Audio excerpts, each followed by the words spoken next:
My friends and students, আশা করি তোমরা সবাই ভালো আছো। আমার স্কুলিং চ্যানেল ভিডিও তোমরা দেখছো।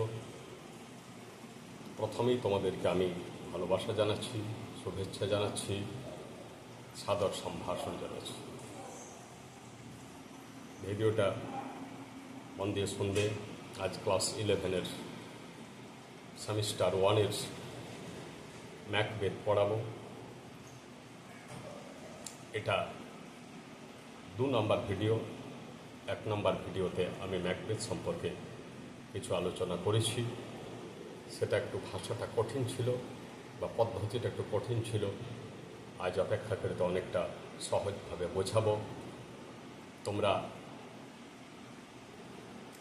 ভালো লাগলে একটা লাইক দেবে, আমাকে অনুপ্রাণিত করার জন্য, এনকারেজ করার জন্য আমাকে কমেন্ট করবে এবং সাবস্ক্রাইব না করা থাকলে সাবস্ক্রাইব করবে। এখন আমি ম্যাকবেথ থেকে পড়ে শোনাবো,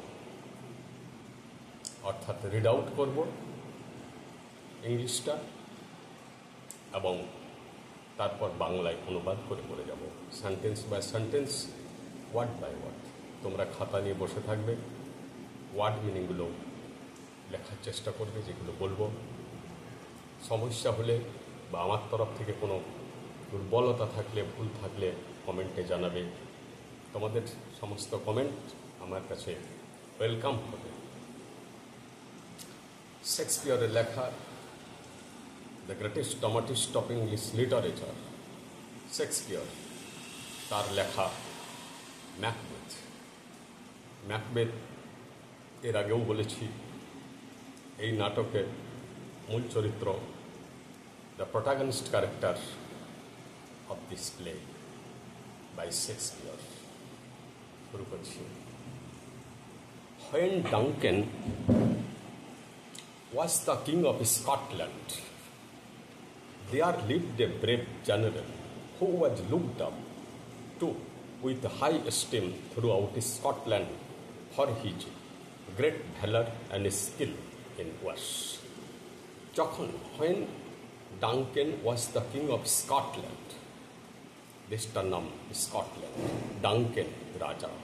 ডাঙ্কেন যখন স্কটল্যান্ডের রাজা ছিলেন, there lived a brave general, একজন খুব সাহসী সেনাপ্রধান বাস করতেন, জেনারেল বাস করতেন। Who was looked up to, যাকে মনে করা হতো, with high esteem throughout Scotland, সমস্ত স্কটল্যান্ডে তিনি প্রচণ্ড সম্মানিত ছিলেন।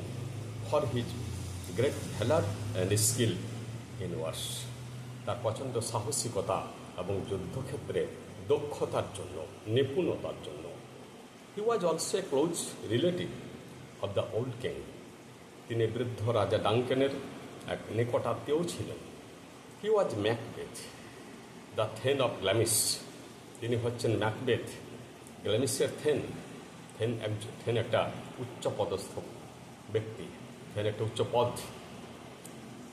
হাই র্যাঙ্কের অফিসার বলা যায়। Of late he defeated a rebel army assisted by the troops of Norway in great numbers. সাম্প্রতিক তিনি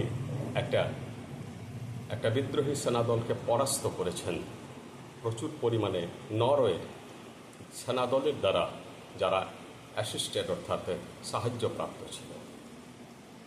এখন ইংলিশ কতগুলো ওয়ার্ডগুলো বলে রাখছি।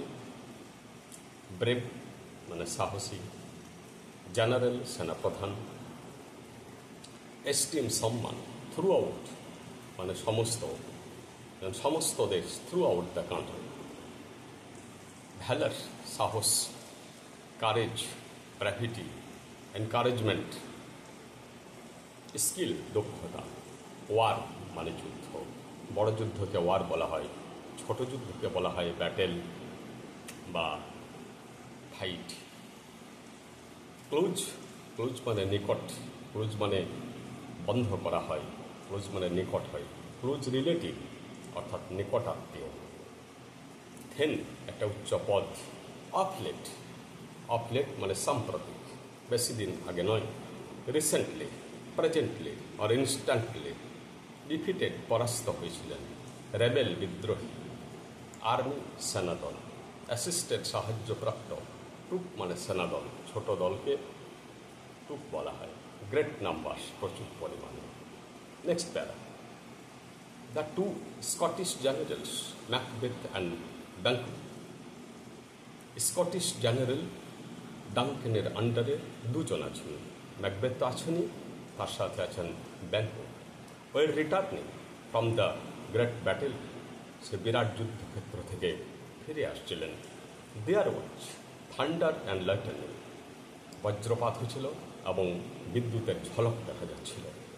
অন দ্য ওয়ে, রাস্তায়, দে ওয়ার স্টপড, তাদেরকে থামানো হলো, by the strange appearance of three figures, তিনটে ফিগার দেহ দেখা গেল, যাদের যাদের অদ্ভুত চেহারা, অদ্ভুত দর্শন, তিনজন শরীর, তিনটে শরীর দেখা গেল। And that looked like women, যাদেরকে স্ত্রীলোক মনে হচ্ছিল। Except that they had beards, কিন্তু ব্যতিক্রম হচ্ছে তাদের দাড়ি ছিল, স্ত্রীলোকে তো দাড়ি থাকে না। And they are without skin, তাদের উইদাউট স্কিন, শুকনো চামড়া ছিল, শুকনো কোচকানো। অ্যান্ড ওয়াইল্ড ড্রেস, এবং বন্য পোশাক, অভদ্র পোশাক ছিল। Made them look like আনআর্থলি creatures, এদেরকে দেখে মনে হলো ওরা অলৌকিক কোনো জন্তু, ভৌতিক কোনো জন্তু। উইচ মানে ডাইনি, শেক্সপিয়ারের লেখায় ডাইনি কথাটা বারবার আসে। দে ওয়ার ড্যান্সিং, ওরা নাচছিল। দে ওয়ার সিঙ্গিং, ওরা গান করছিল। ফেয়ার ইজ সোল, গানটা কি দুটো লাইন আছে, fair is soul and foul is fears, hover through the fog and fill fears. ছোট্ট একটা গান। ভালো, ভালোই মন্দ, আবার মন্দই ভালো। হোভার, হোভার মানে হাত, আমরা যখন ফগি ওয়েদার, অস্পষ্ট আবহাওয়া, হিলদি বাতাস, অত দুর্গন্ধময় বাতাসের মধ্যে দেখি, তখন ভালোকে মন্দ, মন্দকে ভালো মনে হয়। এই সংসার তো তাই, এই সংসার অস্পষ্ট, ধোঁয়াটে, ফগি বা কুয়াশাচ্ছন্ন, মানুষের মনও কুয়াশাচ্ছন্ন। তাই আমাদের অনেক ক্ষেত্রেই কি মনে হয়, ভালোকে মন্দ, মন্দকে ভালো মনে হয়।